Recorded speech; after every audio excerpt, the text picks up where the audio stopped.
All right, on that note, we'll take you straight back to the Northwest and the ANC's Provincial Elective Conference there. Viva! Viva! Viva Sanko! Viva! Viva Sanko! Viva! Viva the ANC Youth League! Viva! Viva! Viva the ANC Women's League! Viva! Viva! Amandla!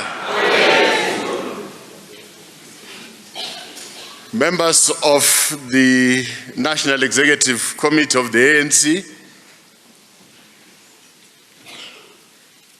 members of the IPC, you still here. I'll be wrong if I don't acknowledge the journey that you have traveled to thus far. The leadership of our alliance, SABC, COSATU, SANCO, the leadership of our leagues,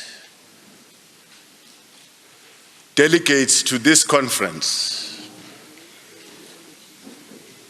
our interfaith leaders, and all invited guests. We bring with us revolutionary greetings and words of encouragement from the National Executive Committee, especially following years of political challenges confronting the province without an elected provincial leadership. It is for this reason that as the NEC, we want to thank everyone, every member of our glorious movement at branch, at regional level, provincially, for the maturity that you have displayed in ensuring that this conference finally sits. You will be aware that this conference takes place after other successful conferences in KZN, Gauteng, Limpopo, Mpumalanga, Northern Cape, and the Eastern Cape. Our sincere gratitude is extended to all members and ANC supporters who have dedicated their time and energies in making this conference a reality, especially the members of the IPC. We know that despite all the challenges in this province still remains the home of the ANC.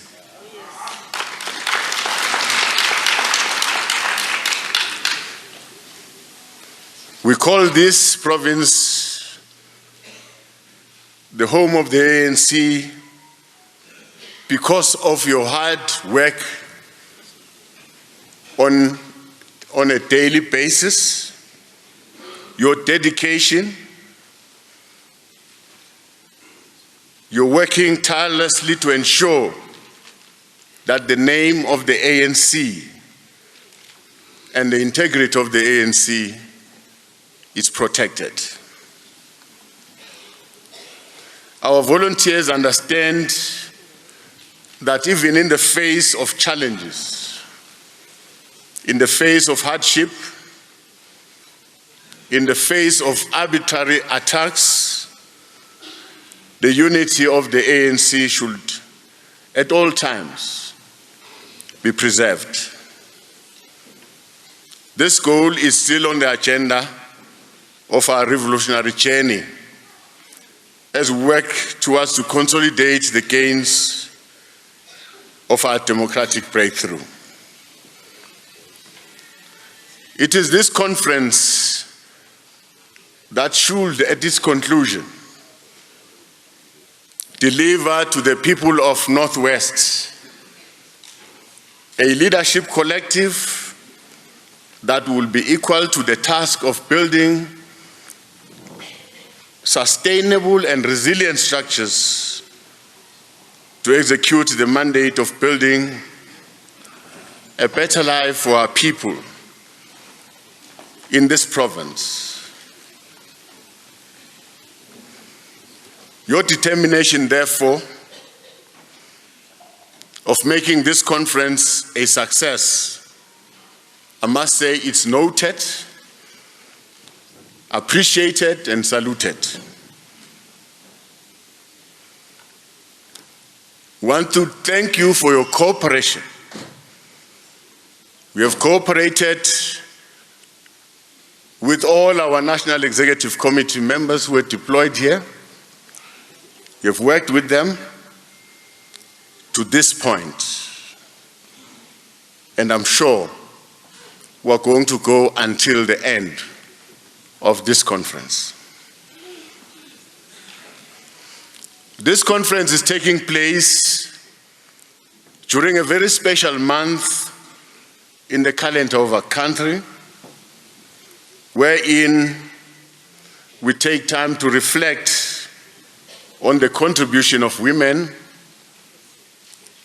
in the struggle for liberation, as well as our ongoing struggle for women's equality, dignity, and socio-economic emancipation. It is the 1956 historic defiance of women, led by comrades like Lillian Ngoyi, Helen Joseph, Sophie de Brains, against the regime of Straydom and his apartheid laws of subjudication, which became one of the turning points in our collective history towards the attainment of our freedom and democracy that we enjoy today. These brave and strong-willed women gave impetus to our struggle to build a society that is founded on human rights, equality, and a total socio-economic emancipation for all, irrespective of gender, irrespective of race, ethnicity, religion, or social class. It is their courageous act of defiance against the apartheid regime that ushered in the democratic order that all of us we enjoy today. Such rights are finding expression in all sectors of development and human progress. Our right-based society is pivoted on a strong constitutional dispensation, progressive laws that we've passed that seeks to protect women and advance their equal participation in all facets of life. Because of these fast and forward-thinking laws, more women are now in high-ranking positions in the public sector as well as in the private sector. While standing here, we celebrate the journey we have traveled and the inroads that we have made towards the emancipation of women. We still have so much more to do to ensure women's freedom and dignity in our country. Our women are not safe. Our women demand safety.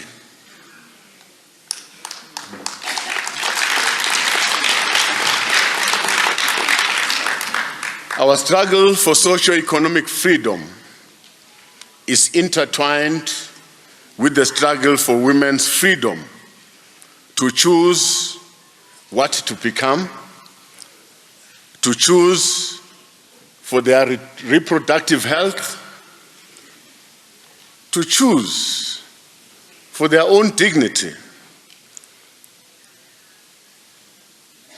to choose for a safe life for themselves, whether in private or public spaces. Women should feel free. Collectively, these issues are fundamental human rights. Therefore, as the ANC, it is our collective responsibility to confront any acts of discrimination against women, as well as gender-based violence and femicide. Freedom, human dignity, and respect for human rights, these are our core values upon which our movement was founded. It is the lasting legacy and lessons that our longest-serving president, O.R. Tambo, taught us to emulate. We must therefore, as a movement, act against all forms of gender oppression and ensure that women play a full role in the life of our organization, the ANC, and contribute meaningfully to the development and progress of our nation.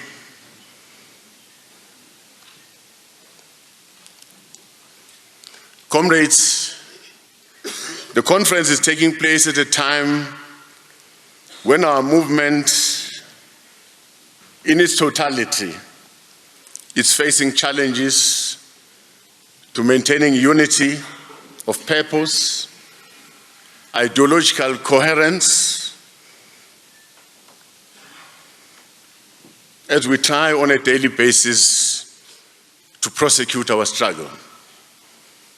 It is a known fact that we are facing challenges. We meet at a time when the people that we profess to lead, the people out there that we are serving,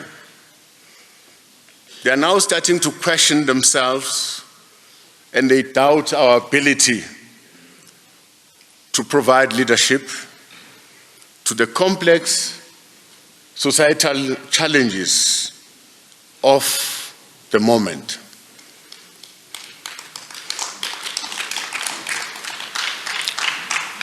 The ANC, in its history of existence, it has faced many challenges before,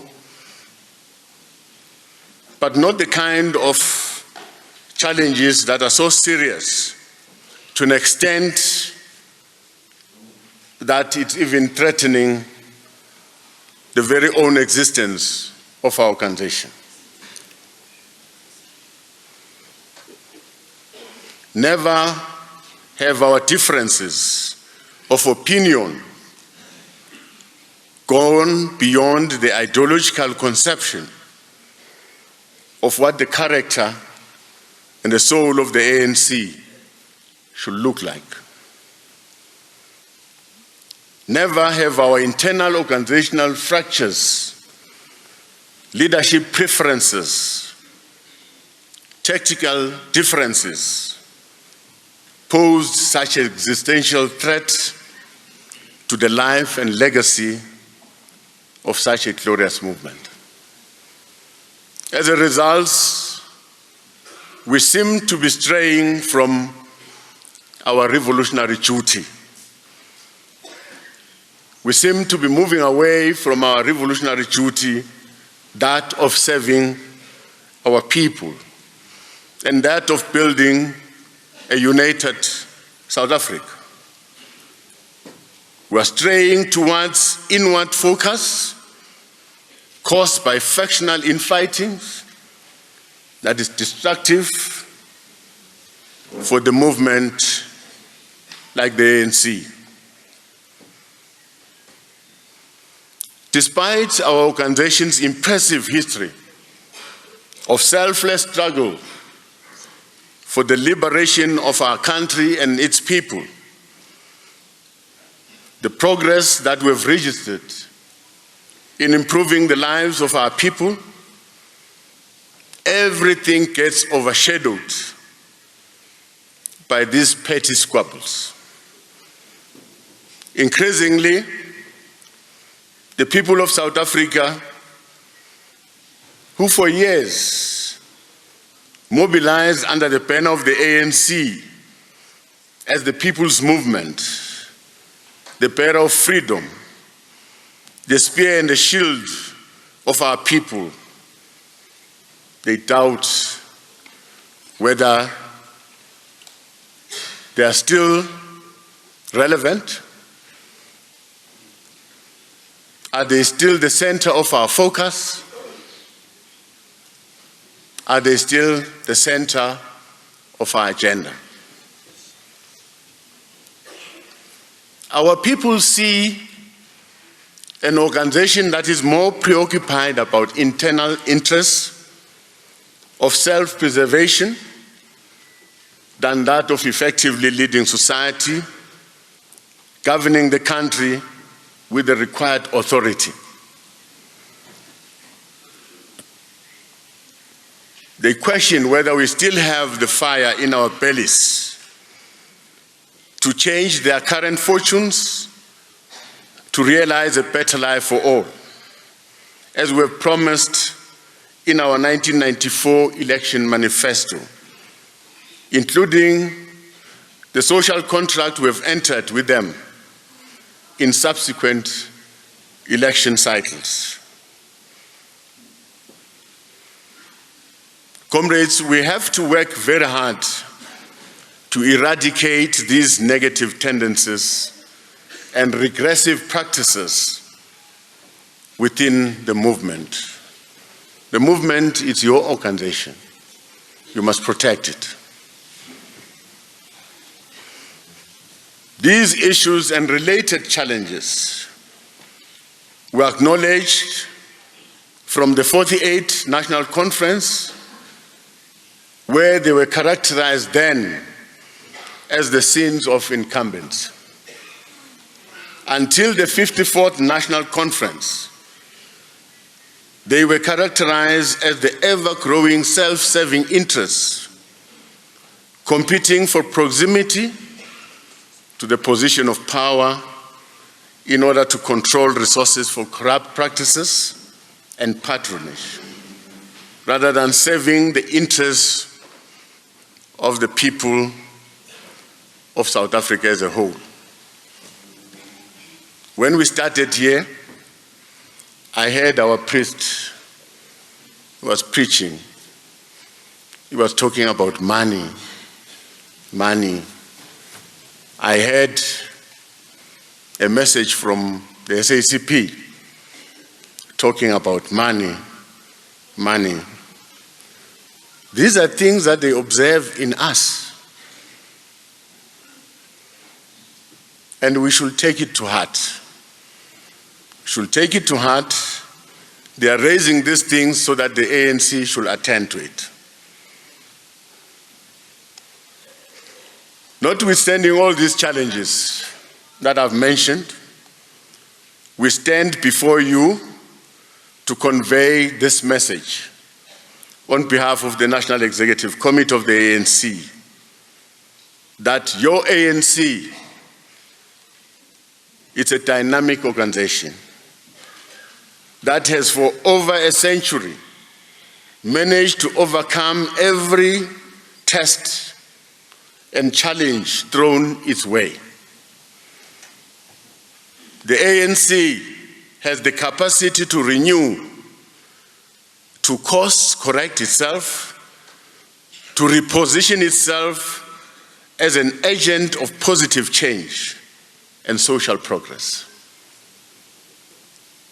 All of us as cadres of this movement must focus on rebuilding this movement, this glorious movement, the ANC, and place it firmly on its historic revolutionary path of changing the lives of our people.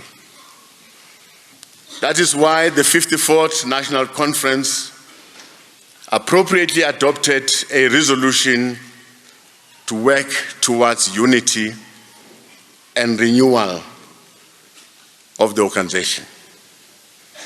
I'm sure the conference is going to deliberate on the unity of the organization. It's going to deliberate on renewal of this organization.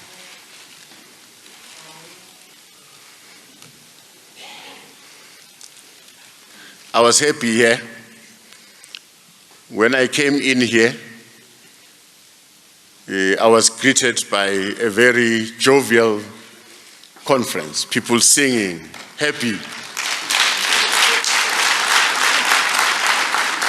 As if that was not enough, as we wanted to take the national anthem, another group came singing. It was good. For the longest time, I've even forgotten when the last time I saw you happy. Forgotten.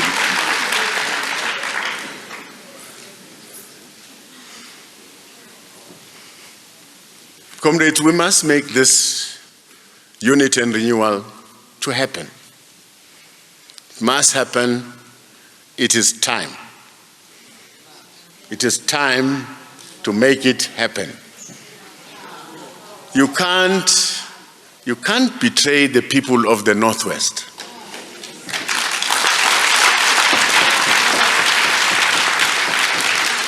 Year in, year out, the people of the Northwest, they don't disappoint you.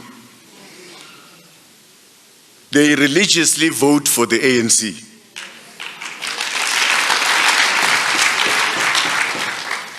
So why are we disappointing them? Why are we disappointing them? Well, today, this marks a turning point. From this conference going forward, we're going to have a renewed ANC in the Northwest.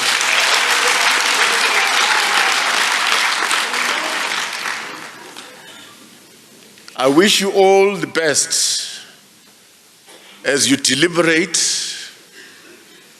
as you deal with conference matters. Respect one another. Respect this leadership that is here.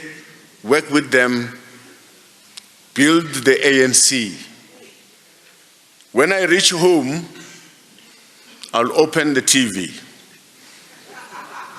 and still check whether you're still fine.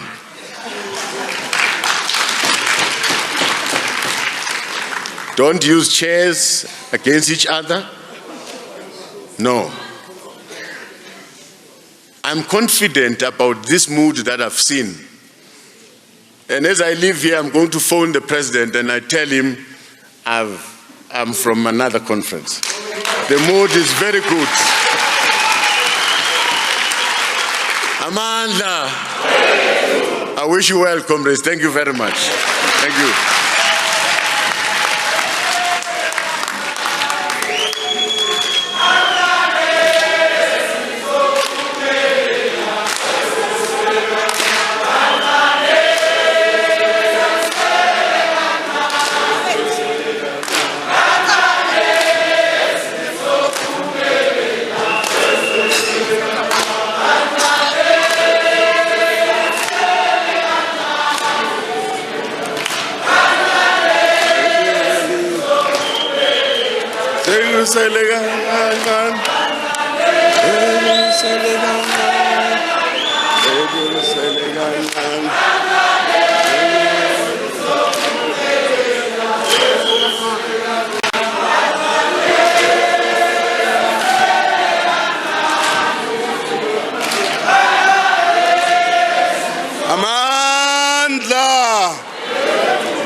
All power.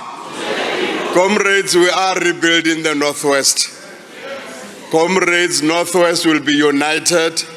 the program of renewal, unity, and rebuilding will succeed in the Northwest. Barata basarati.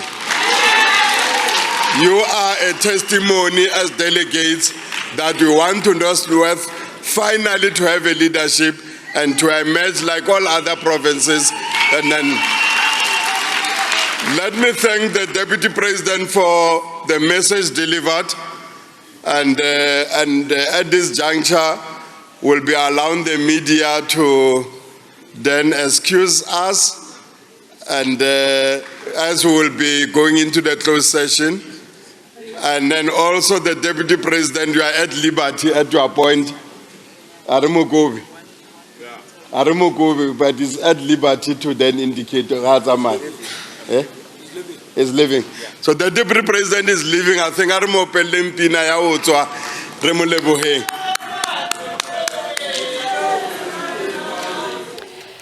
Deputy President of the ANC, Didi Mabuza, there, just sharing his thoughts on the direction that the ANC needs to go in, remarking on the revolutionary party it once was, that it's lost trust with the people of the Northwest who religiously vote for the party, and they've let them down. So really acknowledging today that this is a turning point.